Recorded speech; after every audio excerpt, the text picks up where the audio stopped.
How are you feeling about your young defensive linemen, how far they've come? And I know they didn't get a lot of preseason snaps, but Well, they better have fresh legs then. But no, this past couple of practices have been really good. Feel fast. Like I said, it's gonna be fun to get those guys out there and see how we do. Coach, likelihood that Upton Stout would be starting given the time that he missed, and then obviously before then he was doing great, but then he missed some time. Is he for sure possibly going to be starting in that position? We'll see.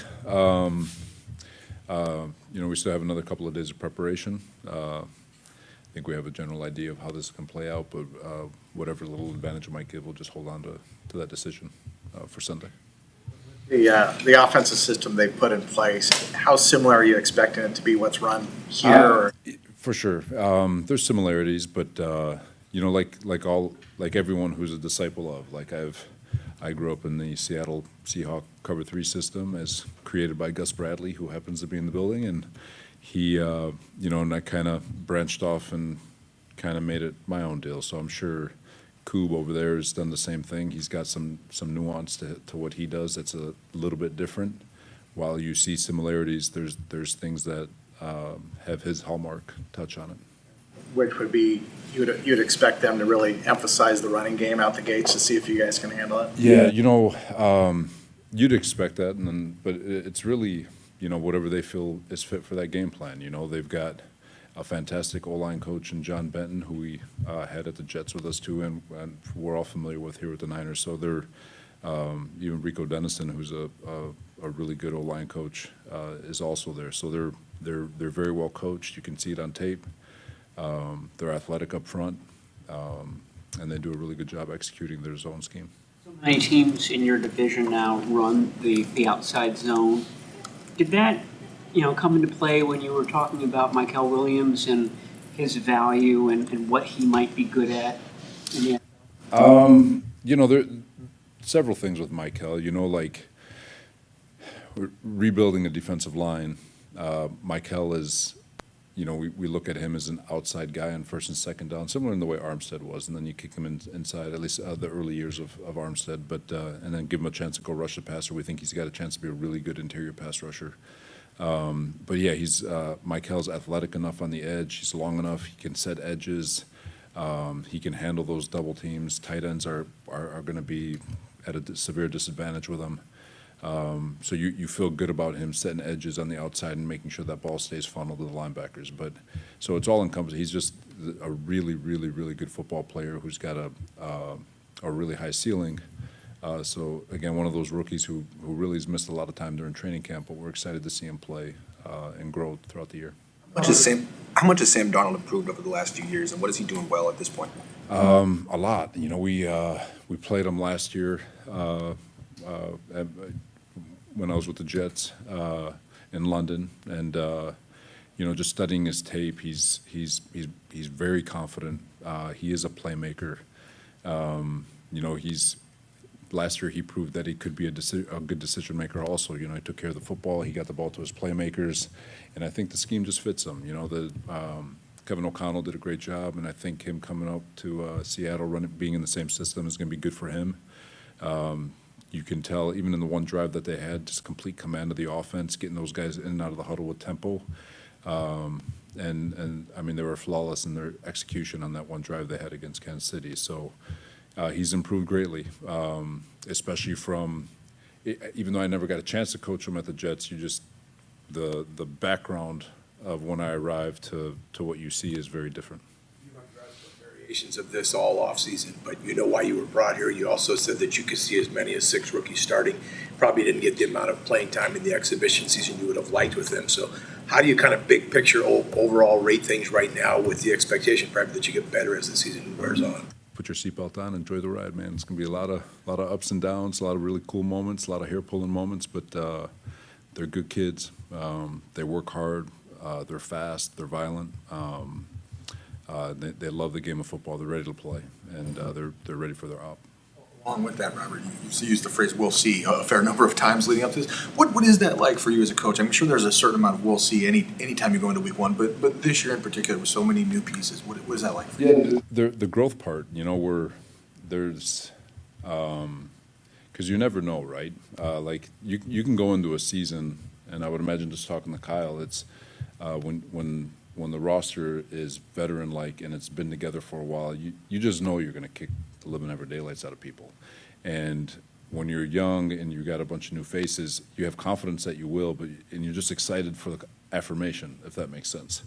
And you see it in the practice field. We saw it against the Raiders in practice. We saw it with Denver. Just the competitive spirit and the guys getting after it. And so obviously the regular season is a whole completely different speed. But it's going to be exciting to go through the process with them, because it's not going to be the same at the end of the year. These kids are going to get better, especially with reps. They're only going to get faster. They're only going to get stronger. But through the whole process, like I said, you just don't know until you know. And this is just one of those deals where we're excited to see the affirmations come to life. Demo is a new team captain this year. I realize you weren't here when he got here, but in terms of his leadership, what are some examples of the stuff that you've noticed throughout camp and to this point? I think first, you always want to see how somebody approaches the game, and you want your leaders to be deliberate. You want your leaders to be your hardest workers. You want your leaders to lead by example with regard to regen and rehab and working out and taking care of their bodies, their eating habits, their study habits, and just observing them through that. He doesn't have to say a word, and I can tell you right now that he's already a leader in that regard. He's very deliberate in his approach. He's very intentional. Every rep is very important to him. And then on top of it, you see him talking to guys. He's got an energy to him. His teammates love him. He's a dog on the football field in terms of his physicality and his desire to compete. So pumped for him. Like I said, this is my first exposure to him, and he's every bit of what you would expect a captain to look like. Robert, Two more guys? someone like Bosa, who everyone talks about how advanced he was coming into the NFL, and that was like in effect your only season with him. When you come back and you see him, is it like he looks like the same guy, or is he like added things or done things to where he's like a far different player? He's definitely added stuff.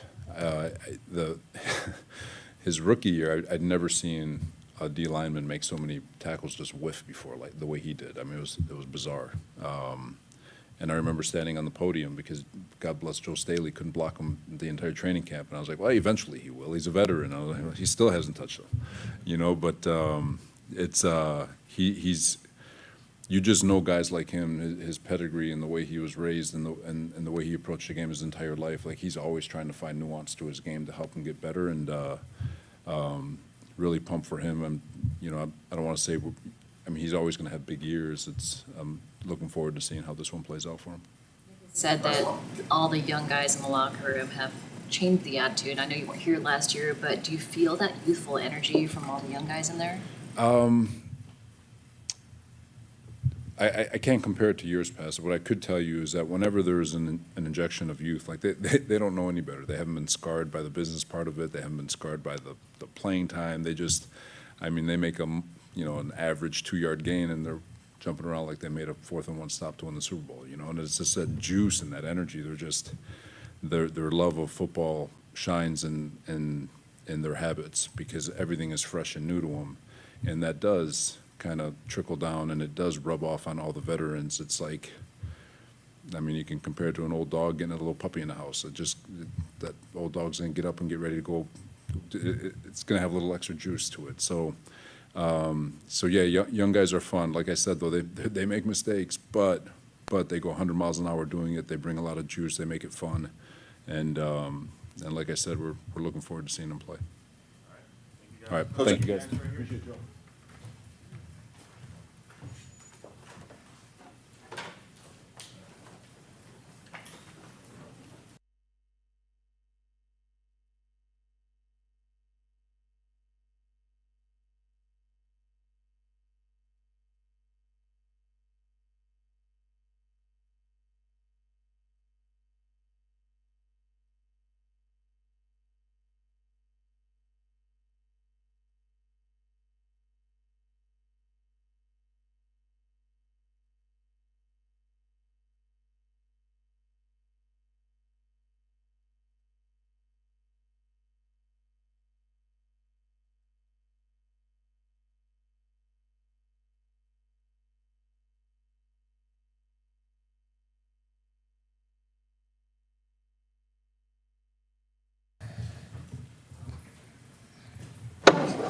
How's it going?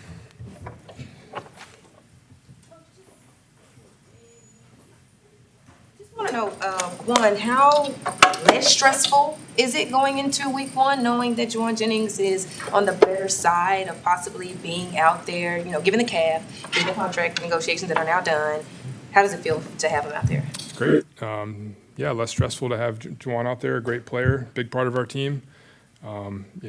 Nothing like seeing his smiling face out there playing, and he gives us energy, and he's a great player. So, real excited to have Juwan, and happy to see him out there on the field on Sunday.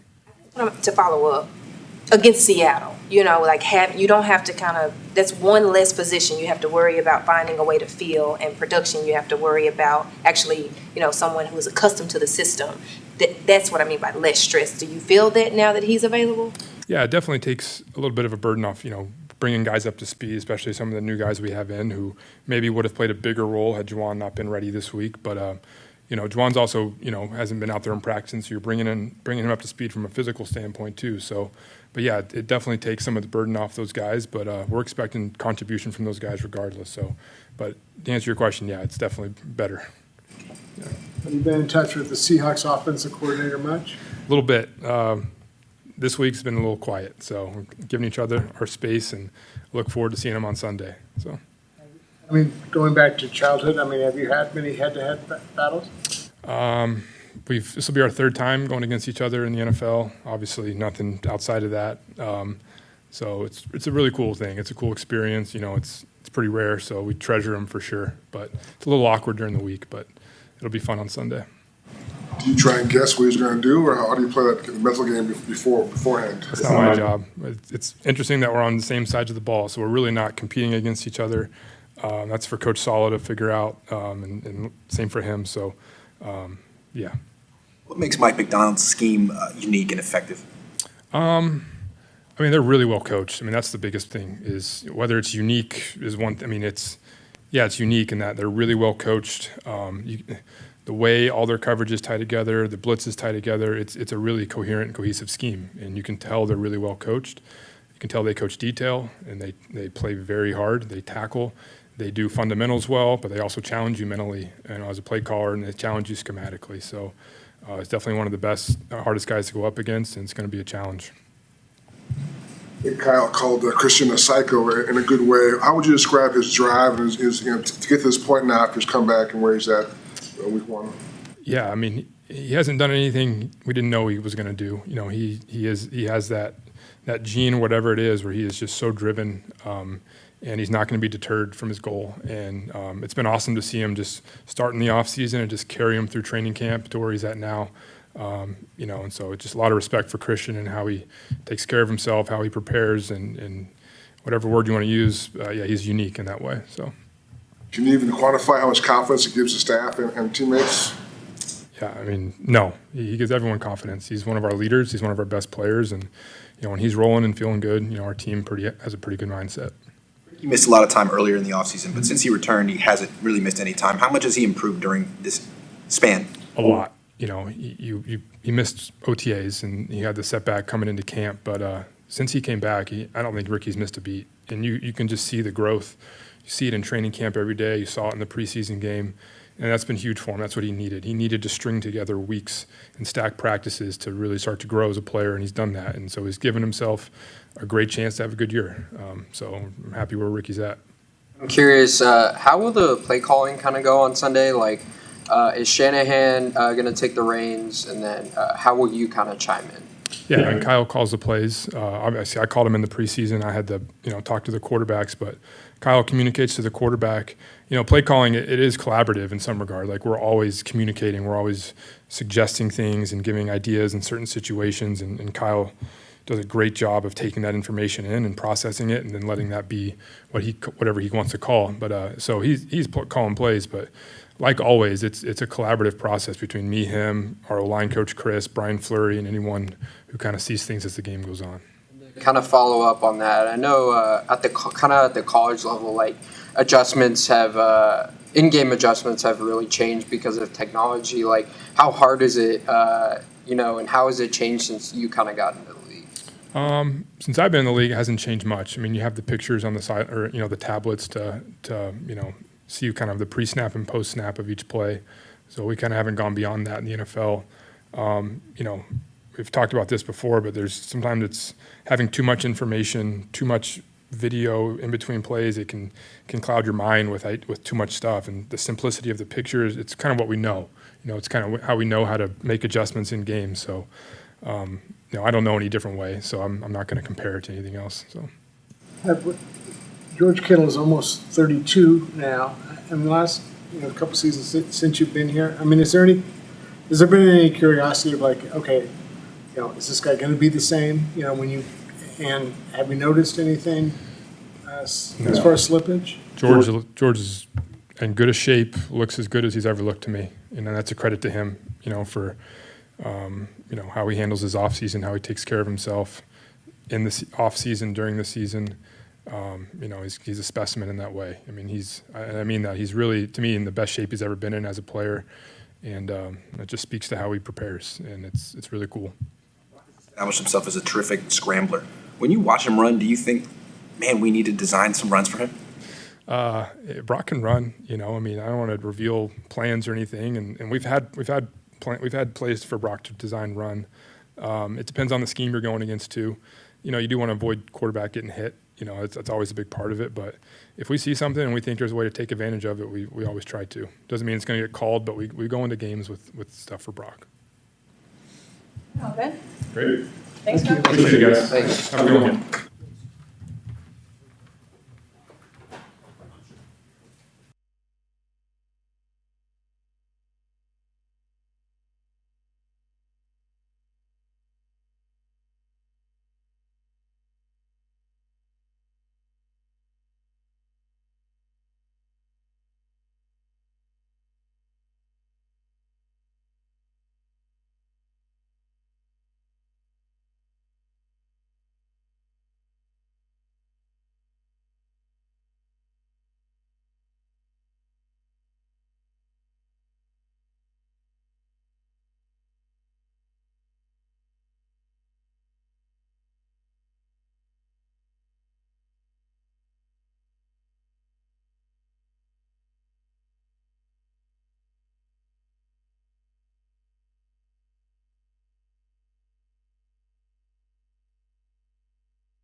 stadium, and you just got to be on top of your operation, breaking the huddle, being on the right cadence for us on offense, making sure guys hear the right calls in the huddle, all of that. It's a real part of the game, and it's something that you can't overlook.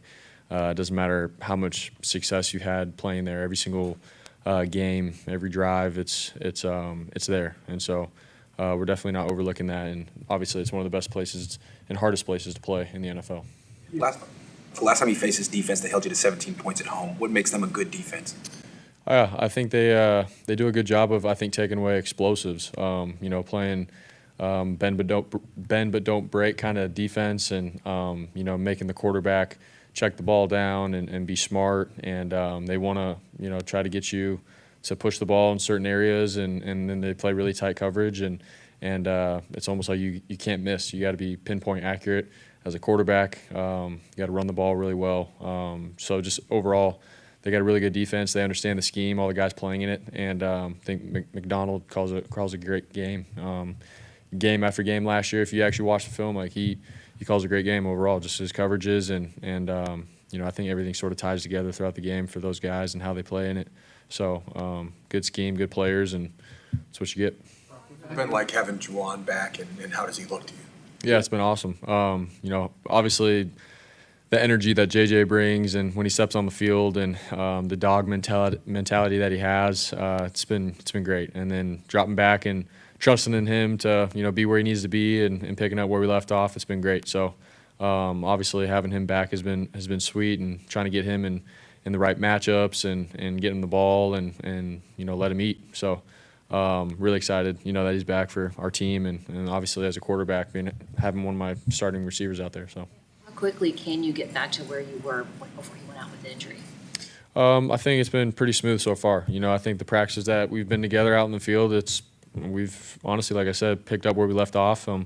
I think over time, over the last couple of practices, it's been really good. Just talking about some routes and things, and getting reps, and throwing them some tight coverage balls, and for him to come down with them, like it's been really good reps and timing and things that we've gotten at practice so far. So obviously we have a couple more days to get ready for this game together, and we're going to continue to hone in on the details and be ready. But obviously he's been in this situation before where he comes back from an injury and he gets put right back in and he picks up and goes. So JJ is really good with that.